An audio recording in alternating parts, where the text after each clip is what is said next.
You're listening to an Airwave Media Podcast. Feel like who art Ed? Try to spice it. Who art is Mr. Wood art Ed me? Good. Either way, it's ambiguous. It works on so many levels. I know. That's off to a great start. Welcome to Who Arted, weekly art history for all ages. I'm your host, Kyle Wood, and today we're looking at Bridget Riley. Bridget Riley is a name synonymous with the op art movement of the 1960s.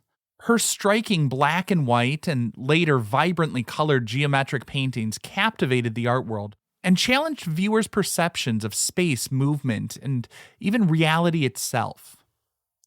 Born in London in 1931, Riley's early life was deeply impacted by World War II. Her father was a businessman, and he was called up to military service, as most men were of that day. Bridget, her sister Sally, and her mother were evacuated to a serene landscape in Cornwall. Now, life in this cottage was a radical departure from what she had been accustomed to previously. The cottage lacked electricity, and there was no running water. Now, audiences today may hear no electricity, meaning no screen time, and think it would be painfully boring. But boredom can actually be good for kids. Without excessive outside stimulation, a child has the opportunity to develop their imagination and flex those creative muscles as they learn to entertain themselves. Riley would say that her mother always told her to use her gray matter, and clearly she did. Surrounded by the ever-changing light, the movement of the sea, and the patterns of nature, she developed a keen awareness for the visual world. She would later describe this time as one of intense observation, stating, quote, "I used to walk along the beach and watch the changing light, the changing colors of the sea, and the movement of the clouds. I was always fascinated by the way light played on surfaces," end quote.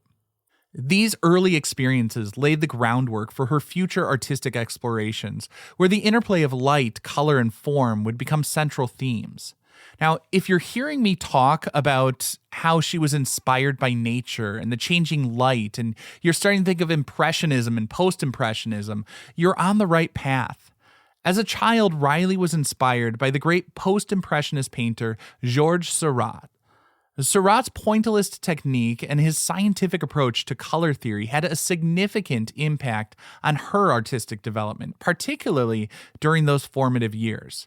Riley meticulously studied Seurat's paintings, making detailed copies, including one of his Bridge at Cornwall. Through this process, she absorbed his understanding of optical mixing, where small dots of pure color are perceived by the eye as blended hues when viewed from a distance. This exploration of how colors interact visually and how the eye can be manipulated to perceive movement and vibrancy would later help her move towards creating works that actively engage the viewer's eye and challenge their perception of reality. Riley would later say how she loved that Seurat's work had the viewer as a participant in the piece, how they had to actively step back to see it, and she wanted that sort of active engagement in her own work. After the war, Riley's family returned to Lincolnshire. She attended Cheltenham Ladies' College, a prestigious boarding school where her artistic talents were recognized and nurtured. Her art teacher, Colin Scott, a painter himself, encouraged her to develop her observational skills and explore different media. Riley excelled in drawing and painting, often spending hours sketching from life. Scott pushed her to go beyond mere representation, encouraging her to analyze the structure and underlying principles of what she observed. He introduced her to the work of old masters, but more importantly, he introduced her to the idea of capturing the essence of a subject rather than simply copying its appearance. Now, following secondary school, Riley decided to pursue her passion for art formally. She enrolled at Goldsmiths College, a renowned art school in London, in 1949. But her time at Goldsmiths was not entirely fulfilling. The prevailing teaching methods focused heavily on traditional figure painting, while Riley was increasingly drawn to exploring more abstract ideas. She found the rigid structure stifling and felt a disconnect between the academic approach and her own artistic impulses. She, for a while, I guess, even considered abandoning art altogether. In 1952, Riley moved on to the Royal College of Art, hoping for a more stimulating environment. But here, she still struggled to find her voice. The dominant trend at the time was kitchen sink realism, a style that depicted the grittiness of everyday life, which, again, didn't resonate with her evolving aesthetic sensibilities. Despite these struggles, she persevered and graduated in 1955. The years immediately following her graduation were challenging. She worked in a series of odd jobs. She taught art at a school. She also spent some time doing illustration for an advertising agency. Unfortunately, her father was in a serious car accident, leaving him severely disabled. Riley took on the responsibility of caring for him, which, combined with her other jobs, left her little time or energy for her own art. All of this created a tremendous emotional strain and artistic frustration. A pivotal moment came in 1958 when Riley attended an exhibition of the abstract expressionist Jackson Pollock's work at the Whitechapel Gallery in London. Pollock's dynamic gestural paintings, which emphasized the process of creation, had a profound impact on her. She was captivated by the energy and freedom of his work, recognizing a parallel with her own desires to move beyond the constraints of traditional art. I know it can seem kind of strange if you're familiar with both of their works, that the man who was just dripping paint onto the canvas stretched out across the floor of his barn would be an inspiration to the woman who was so careful, precise, and meticulous in her work. But that's what artists do. They take inspiration from all sorts of places and repackage it as something new rather than simply copying what the original source material looked like. One of the things that Pollock did, which Riley adopted in her own practice, was creating work on a massive scale. These gigantic paintings take over a person's entire field of vision. They're a sort of immersive experience, inviting the viewer into the world of the painting. Another significant influence during this period was the work of the Italian futurist painter Giacomo Balla. Riley was particularly drawn to his attempts to capture movement and dynamism on a static canvas. In his paintings, forms seemed to blur and vibrate, suggesting the passage of time and the energy of modern life. Now, taking on all of these different and seemingly unrelated influences, Riley began to experiment with new techniques and approaches. She started creating abstract paintings that explored the relationship between simple geometric forms and the optical effects they produced. This marked the beginning of her transition into what would become known as op art. One of her early breakthroughs came in 1960 with a painting called Pink Landscape. Now, this piece, inspired by the pointillist Seurat, used small dots of color to create a shimmering, vibrant surface. Although still representational, it signaled a shift towards a more abstract and optically focused style. Things really took off from there in the early 1960s. She abandoned color for a period, focusing on the interaction of black and white shapes to create illusions of movement and depth. Paintings like Fall and Current from 1963 and 64, respectively, used carefully arranged lines and curves to produce a sense of instability and visual vibration. These works challenged viewers' perceptions, creating a sense of disorientation, but also a dynamism. When someone looked at these pieces, the images seemed to move or even pulse. Riley's career seemed to take off almost immediately. Her work was included in several important exhibitions, including the influential The Responsive Eye exhibition at the Museum of Modern Art in New York in 1965. This exhibition, which showcased the op art movement, catapulted Riley to international fame. Her paintings were praised for not only their originality, but also their technical brilliance and the ability to engage the viewer on a visceral level. In the late 1960s, Riley reintroduced color into her work, but in a very different way than before. She began using a limited palette of pure colors, arranged in a precise sequence to create complex optical effects. These works explored the subtle shifts in perception that occur when colors are placed next to each other. These works demonstrated her deep understanding of color theory and her ability to manipulate visual perception through carefully calibrated arrangements of line, shape, and hue. Now, after a short break, I want to take a closer look and a deep dive into a specific work, Movement in Squares from 1961.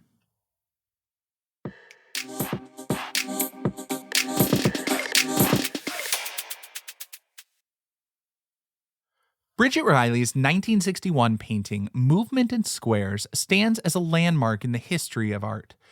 It was the moment she truly found her artistic voice, moving away from painting landscapes and figures to create something entirely new. Abstract art that seemed to shimmer and move before your eyes. This kind of art, called op art, short for optical art, was all about tricking the eye and making the viewer question what they were seeing. Movement in Squares was Riley's first major step into the exciting new world, and it continues to fascinate and challenge viewers to this day. The piece is deceptively simple. It's a painting made entirely of black and white squares, arranged in a grid on a square canvas. The canvas itself measures about 48 by 47 inches, so it's a fairly large piece that commands attention.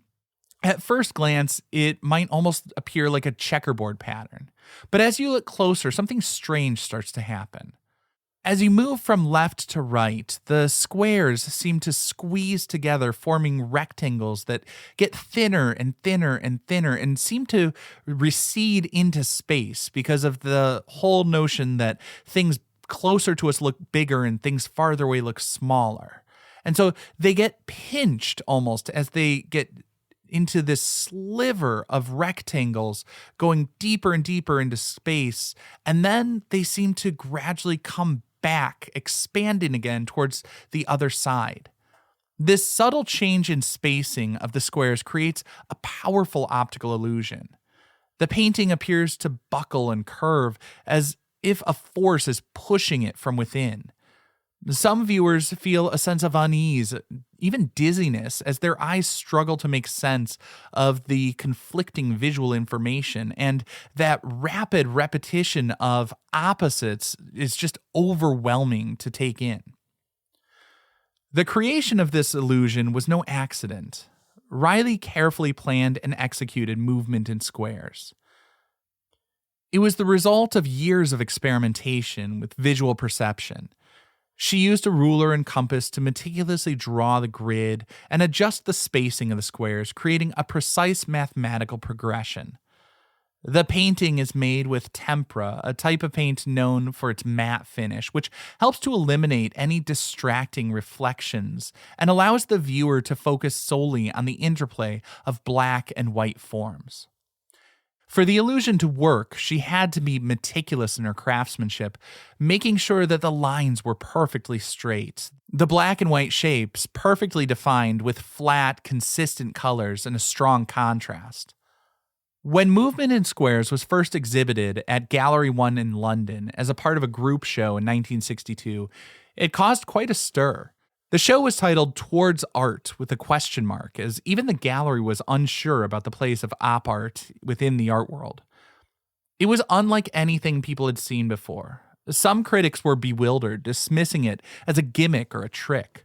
Others were fascinated, recognizing it as a bold new direction in painting.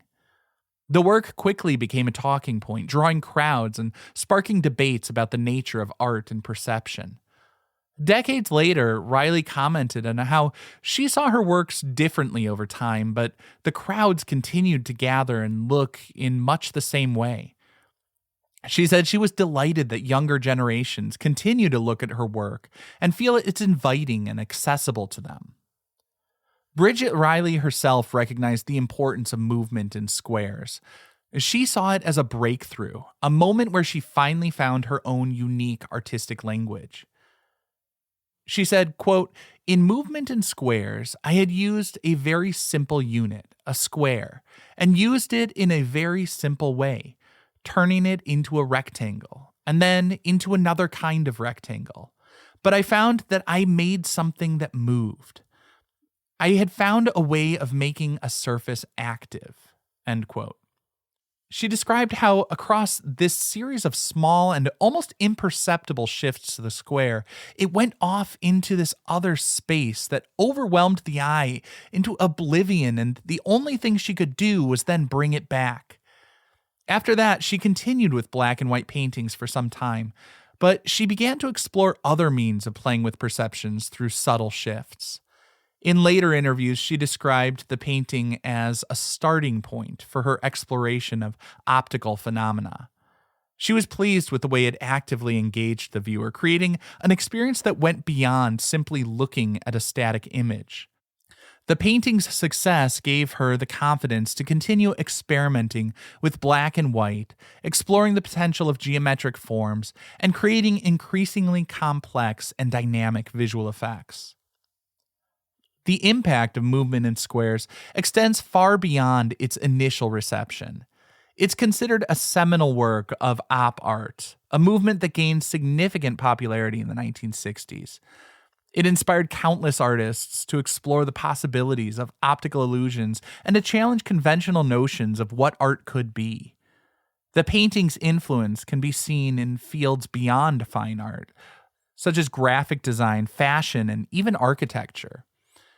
Movement in squares remains a powerful and captivating work of art. The simplicity belies its profound impact on our understanding of visual perception. It reminds us that seeing is not always believing, and that our brains are constantly working to interpret the information our eyes receive. By manipulating simple geometric shapes, Riley created a work that is both intellectually stimulating and visually stunning. It invites us to question our assumptions about reality and to appreciate the dynamic interplay between our eyes and our minds. This concludes this week's episode of Who Arted, part of the Airwave Media Podcast Network. If you found this tolerable, please leave a rating or review on your favorite podcast app. You can find images of the work being discussed this week and every week on social media at Who Arted Podcast on Twitter, Instagram, and TikTok, and of course on the website whoartedpodcast.com. Podcast done.